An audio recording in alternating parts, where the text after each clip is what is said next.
Il y a des choix qui demandent du courage. Malgré l'évidence, il faut parfois s'affranchir des jugements et du regard de l'autre pour faire les meilleurs choix pour soi-même. Quand Laura entre en seconde générale, c'est la douche froide. Ses notes dégringolent et elle s'interroge. Est-elle vraiment à sa place ? Alors comment suivre son intuition, dépasser les clichés et oser se réorienter ? Et si changer de cap, c'était se donner les meilleures chances de réussite ? Vous écoutez Les Étincelles, le podcast Excelia. Ma rentrée au lycée général s'est plutôt très bien passée. C'était mon lycée de secteur, donc j'avais tous mes amis avec moi, toutes mes connaissances du collège, mes meilleurs amis, comme on pourrait dire. C'était la suite logique après mon collège. J'étais assez euphorique parce que du coup on arrivait un peu dans un nouveau monde. Puis c'était sympa. J'ai que des bons souvenirs de ma première rentrée scolaire au lycée. Puis c'est un nouveau monde, un monde de grands, et donc c'est forcément trop bien. Niveau cours, c'était pas trop ça. À côté de ça, en plus, je faisais beaucoup de sport, donc fallait que tout rentre dans les cases. Et ma classe était très perturbatrice. Et les personnes avaient beaucoup de facilité, sauf que moi, pas tant que ça. En fait, fallait que je travaille, que j'ai un cadre où il y avait du calme, tout ça. Enfin, je me rappelle travailler beaucoup à ce moment-là. Et au final, avoir aucun bon résultat. Donc mes notes, c'était la catastrophe. Enfin, franchement, je passais d'une moyenne de 14-15 au collège à, je pense, en dessous de la moyenne. Je me rappelle, même en sport, j'étais nulle. Et là, c'était dramatique pour moi. Donc non, franchement, il n'y avait rien qu'à aller. Forcément, on doit se comparer aux autres. C'est le but du lycée et je pense que c'est le but du système scolaire en général, c'est d'être noté. Donc forcément, on est comparé en permanence aux autres, aux notes, faut être le meilleur. À ce moment-là, je ne pense pas à me réorienter dans un autre lycée parce que tout vient très vite et puis pour moi c'est impossible de se réorienter alors que ça fait même pas 3 mois que je suis dans un lycée où, comme je le répète, il y a tous mes amis qui ont des bonnes notes. Donc je me dis forcément ça va bien se dérouler à un moment donné. Je travaille, il n'y aurait pas de raison, donc non, je pense pas à la réorientation une seule seconde. Et puis bien sûr il y a forcément plein d'idées reçues à ce moment-là. On sait très bien que au lycée, on a le lycée général, STMG Bac Pro, et voilà, enfin, c'est deux catégories à part, deux mondes à part. Et on sait très bien que c'est des personnes un peu. Enfin, moi, dans mes clichés que j'avais avant, puis même enfin, quand j'étais en pro, c'était les clichés, on rigolait de ça. Des personnes débiles qui savent pas quoi faire de leur vie, qui sont là par dépit. Et puis j'en passe, parce que franchement, il y a des choses que j'ai entendues qui étaient vraiment affreuses.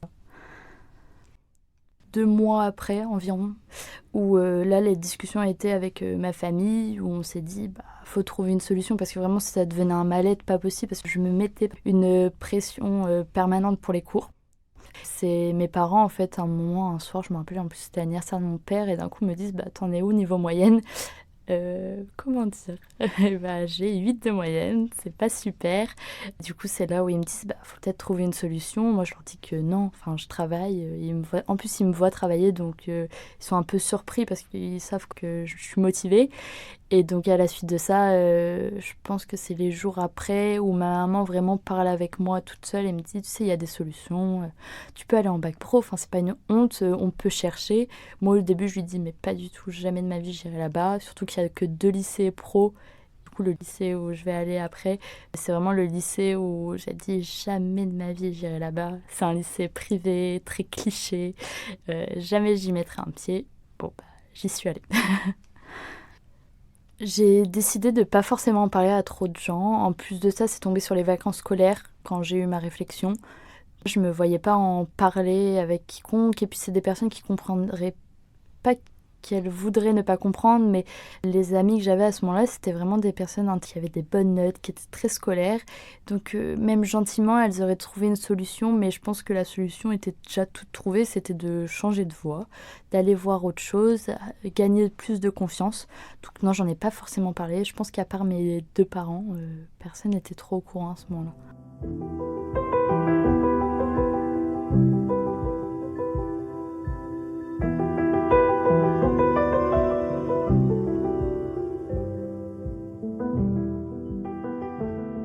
J'ai fait ma rentrée très très vite. Le lundi, au retour des vacances, j'avais rendez-vous avec mon directeur.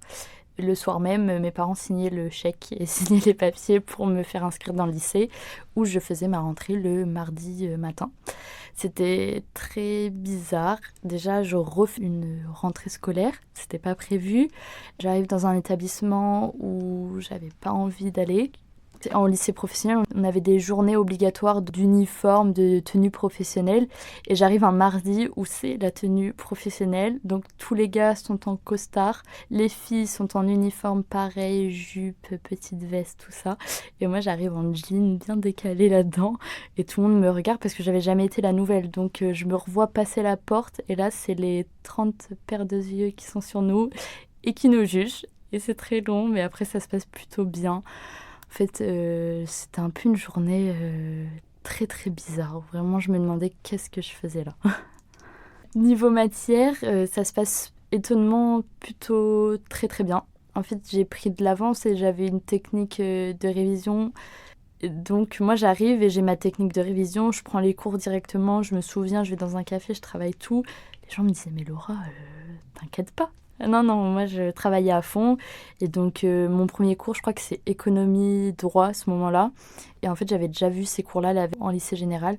Et ce qui fait qu'à ce moment-là, en fait, même les autres personnes me regardent en me disant mais qu'est-ce que tu fais ici? Tu connais déjà les choses. Et moi, j'étais un peu choquée en me disant bah je sais pas. Mais du coup, en fait, tout se passe plutôt très très bien. Et à ce moment-là, en fait, j'ai des super notes. Je monte tout de suite, fin premier trimestre, deuxième trimestre, je suis première de ma classe, qui est un peu choquant quand on passe de la dernière à la première. Et donc à la fin, la petite récompense au lycée, c'est bien sûr le bac, parce qu'à ce moment-là de nos vies, c'est toute notre vie, le bac, sachant qu'on n'en parlera plus jamais après. Mais j'ai eu ma mention très bien et c'était vraiment une fierté. Vraiment, j'ai énormément travaillé pour avoir cette mention. Beaucoup diront que c'est parce que j'étais en pro et que c'était plus simple, que de toute façon, d'avoir une mention très bien en pro, c'est logique. Mais même des personnes de ma classe m'ont dit oh mais moi si je voulais je l'aurais eu la mention très bien, fallait l'avoir. Mais du coup oui, c'était ma petite fierté perso, ma fierté aussi pour les professeurs du coup, qui m'avaient aidé à avoir cette mention, et puis pour mes parents surtout, où ils étaient très très très très contents.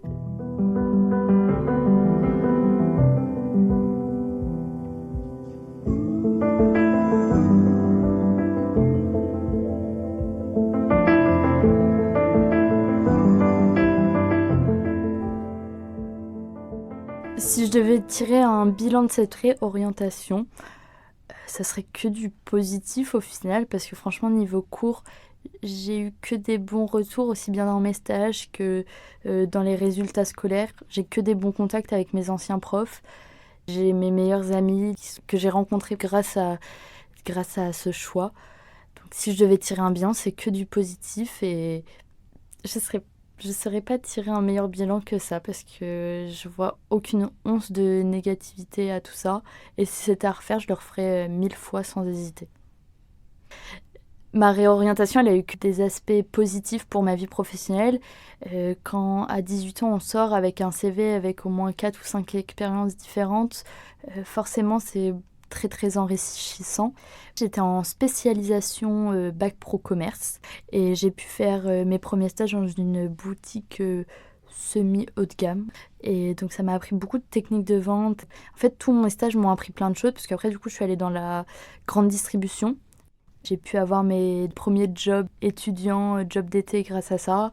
Mon premier CDI, 15 heures étudiant, pareil, je l'ai eu grâce à mes stages, parce que quand il a vu mon CV, mon ancien responsable, du coup, il n'avait pas à me former autant que ça. Et puis ça emmène beaucoup de savoir-être au travail, savoir s'adresser à son client, savoir s'adresser à la structure professionnelle dans laquelle on est, savoir s'adapter, c'est ça, au profil de client, c'est ça qu'on a en face de nous. De dire les bons mots, de ne pas se laisser faire, d'être assez mature. C'est surtout ça, en fait, ça apprend énormément de choses et ça sert forcément dans la vie de tous les jours. Moi, actuellement, je suis en 3e année de bachelor business, option banque et assurance chez Excelia. Mon projet, c'est plus vers la gestion de patrimoine. L'année prochaine, je pense m'orienter en master grandes écoles pour garder quand même le côté généraliste, et pourquoi pas en double diplôme gestion de patrimoine. Après, j'essaye de me fermer le moins de portes possible.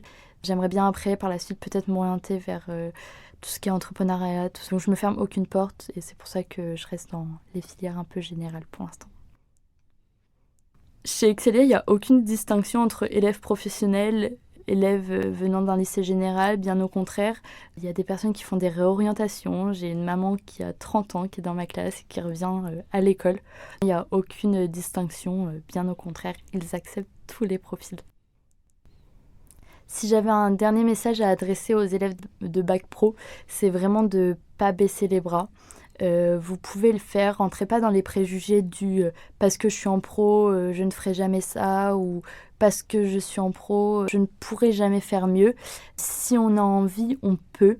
Faut se fermer aucune porte, faut peut-être travailler un peu plus, même beaucoup plus que les autres, mais si on veut, on peut. Donc surtout, garder un objectif en tête et allez-y à fond.